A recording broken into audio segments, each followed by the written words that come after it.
welcome to another edition of This Week in Cleantech, a roundup of the week's biggest stories you need to know in climate and clean energy in 15 minutes or less.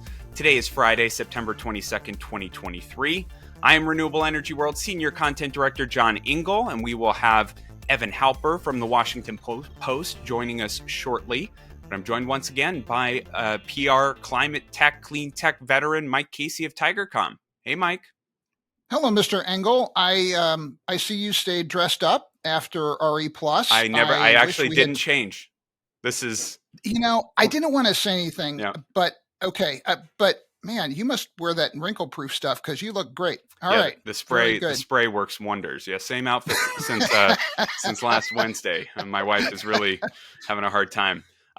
Well, it is good to see you again, and we are a bit recovered from RE+, so I think that's a good thing, and happy to get to all these stories. And we want all of you listening and watching to be involved as well, so remember to send over those story recommendations, and many have been very good. We used some last week, so thank you for doing that. This Week in Cleantech at tigercom.us, and we'll have that link in the episode description as well.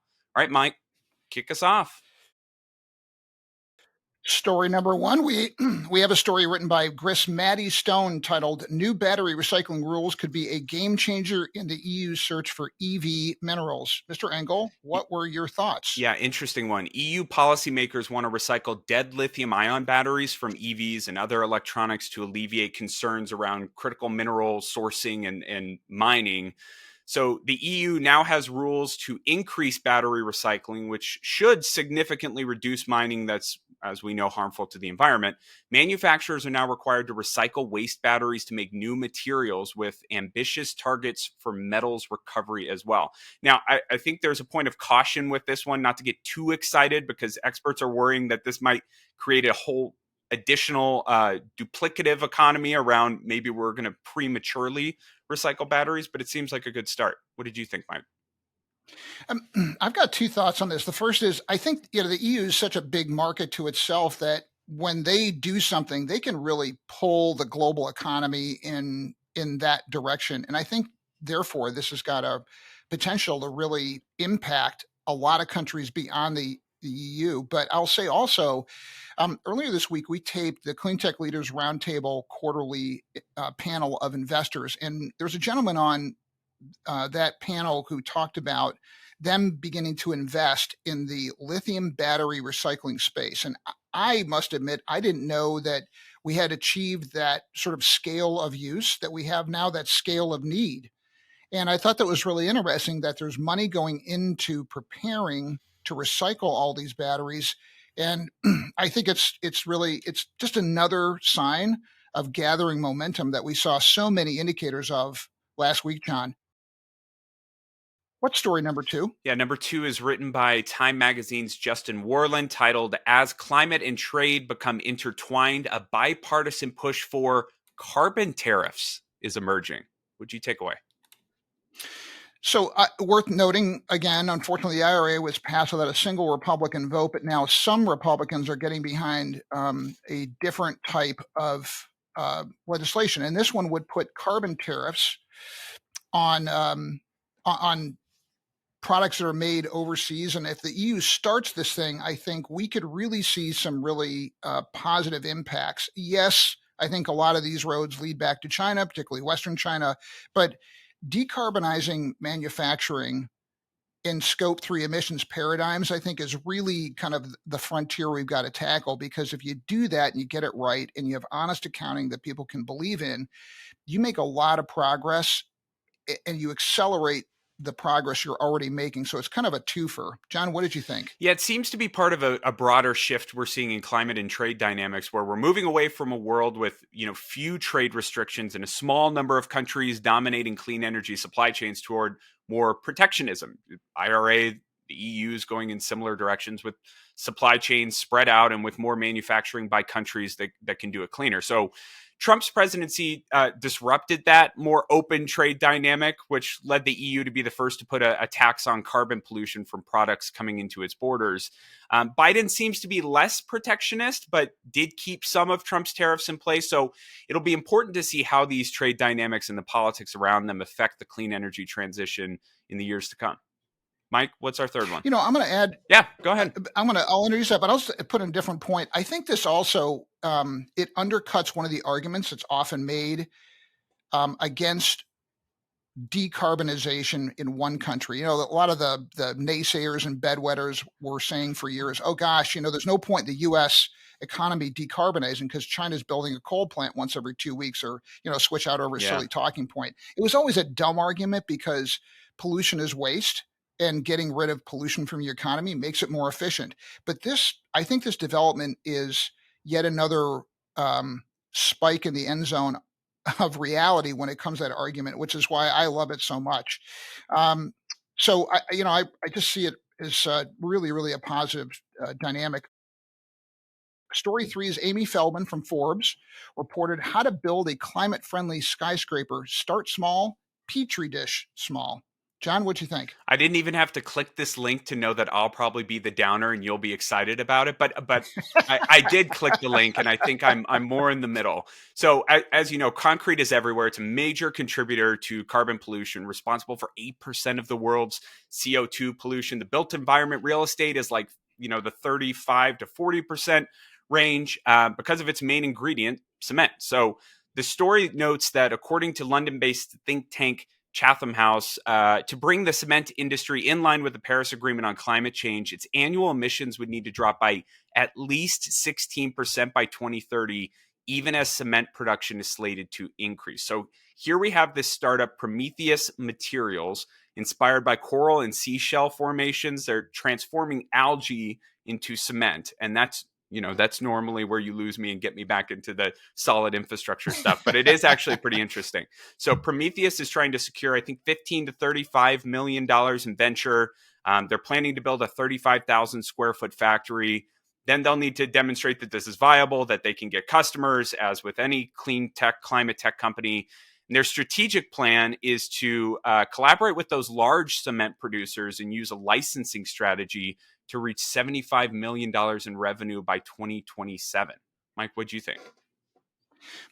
Until we started working for Rondo Energy, excuse me, I didn't realize how much carbon pollution is produced making cement. Like, it's just a massive amount. And this company is doing something so cool. They grow algae, they spark biomineralization, say that fast, and then out of that they're producing this zero carbon biocement that looks like what we're all used to. So you're right. I do, of the two of us, I do tend to fall in love with these sort of these more unusual technologies. But yes, they're challenged by raising funds for factory construction and convincing the industry to try it. But I think there's something really intriguing and compelling about companies that step up and try something that no one else has thought of, or at least had the courage to do. And I got to give them props for this. I think they're squarely in that category. John, what's our fourth story? Yeah, number 4 is from Christopher M. Matthews and Colin Eaton at the Wall Street Journal. It's called Inside Exxon Strategy to Downplay Climate Change. What'd you think? Oh boy. So I'm going to try not to go off too here, but talk about hitting close to home. So, as before I was a Cleantech flack, I worked the environmental movement. And so I view ExxonMobil as a legalized criminal operation, and I've been belly bumping with these guys for years. But the bottom line in the story is it's another document dump that shows that ExxonMobil knew a long time ago that they were doing was going to trash the planet, and they choose to keep trashing the planet. And it does beg the question: what did all these executives back then? What did they think they were going to do with the money they were going to make? There's put all their houses on stilts. I'm not really sure. If I had my way, we'd strand that entire executive team on the lowest island in the Maldives with a fishing rod and no boats to get off. But I just think when all is said and done, the clean economy will have succeeded in its disruptive mission here when Darren Woods has to apply to you to be a summer intern. I don't know that that's going to happen. And I think you said everything that needed to be said there, and have deeper experience with them than I do. The one thing that struck me as I'm reading this story, I was reminded of the Arizona Cardinals head coach Dennis Green's famous press conference quote, "They are who we thought they were, and we let them off the hook." That's where I'll Yes. leave it. Yes. What's 100%. All right. Number 5 is a Washington Post story by our guest today, Evan Halper. EV makers' use of Chinese suppliers raises concerns about forced labor. And I think we're getting to the point we ought to bring Evan on to talk about his story rather than us talking about that for him. So, Evan, welcome. Thanks for joining us. Good to see you guys. Thanks for having me here. Big takeaway from your story. If our listeners haven't read it yet, what's the big thing you want them to know? Well, the big thing I want them to know is that these auto companies are all making these big grand pledges about human rights and the ethics of their supply chains and saying, they would never use forced labor, that they investigate their supply chains. We took a look. We spent a few months looking at how these supply chains work and saw that you don't really need to look too deep into the supply chain to find, in what we looked at, evidence of these companies working with suppliers in Xinjiang, where under U.S. law you're not even allowed to be using any materials in anything imported into the U.S. because of the forced labor problem there. And this isn't exclusive, Evan, to EVs. I know that was the nature of the story, but solar is in a similar predicament with the sourcing of polysilicon, and untangling these supply chains is proving to be very difficult. Though you were able to trace this back without a lot of difficulty. So I'm trying to square what I'm hearing from the industry of separating all of these different components is too hard for us right now, but we're doing our best, and traceability is very difficult, but you were able to do it. How do I help me understand that? So my take on this is that the industry want to have clean supply chains, obviously, but it's incredibly difficult with so much of battery production happening in China, and China now trying to move so much of that production into Xinjiang. I mean, there's a big push where China's moving. A lot of these companies have state relationships, and so there's a lot of manufacturing going on there. The auto companies, in the way that they trace their supply chains, is they have, there's 13,000 companies in a supply chain, and they'll really audit their tier one suppliers, which is like, maybe a few dozen, maybe a couple of hundred companies. And they'll tell those tier one suppliers, like, these are our policies. We expect you to follow the policies. We're going to audit you. We're going to look. But then the way that those tier one suppliers, which then work with, tier one, tier two, tier three, tier four down the line, the way that they enforce those policies, and the auto companies leave it to the tier one suppliers to enforce the auto companies' policies down the line, they just send out questionnaires often, and they say, are you using child labor? Are you using forced labor? And, it'll surprise you, the answer is often no. And so at the same time, this is in the backdrop of the, Uyghur Forced Labor Prevention Act kicked in last year that says, again, anything coming from this province of China cannot be imported into the U.S. And so they're in a very similar predicament that the solar industry was in, still is in, but was very much in a year or two ago, where the Customs and Border Patrol is stepping up enforcement, is going to be looking at how much of this stuff is getting imported. And I think you're going to start to see product seizures because it's, again, it's not that hard to find the evidence. We found it. Some nonprofits we worked with, which were basically a few people on a laptop, who could navigate the financial records in China, they were able to find it very quickly. Ron Wyden's committee is looking at this. There's a lot of attention on this all of a sudden. And you're right, this is not just an EV issue. I mean, this has happened with other industries. It's happened with the solar industry.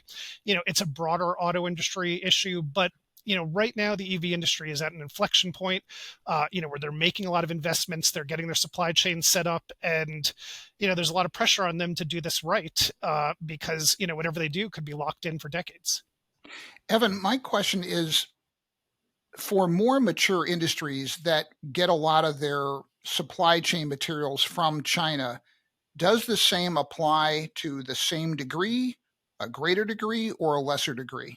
Well, the fashion industry is a good example. That they were getting so much cotton from Xinjiang, and they were saying, these are suppliers, and we can't really track where all it's coming from.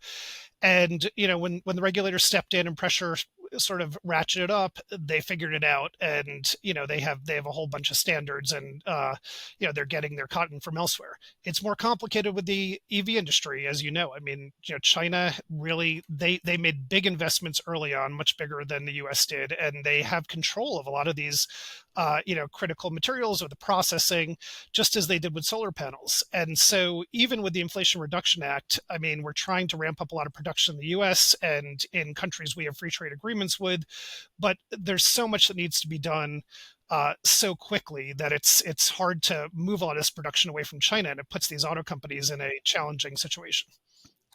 So much more to talk about. John, we're about out of time. I want to give a shout out to our terrific producer, Brian Mendez, and to Alex Peterson and Claire Quirin for helping us identify this week's top stories. Yeah, and of course, thanks to Evan Halper for joining us on this episode of This Week in Cleantech. Please subscribe, give us feedback, and share those story suggestions. And you can also read each of those articles, including Evan's, that we discussed this week, by clicking the links in the episode description. And Monday on Factor This, we have Standard Solar CEO Scott Wider talking about some of the big takeaways from the side conversations where the real business happens at RE+. You won't want to miss that one. Mike, see you next time. You too, my friend. I'll see you in 2 weeks. Evan, thank you for coming on. It's good to see you again. Take care. Thank you, guys. Appreciate it.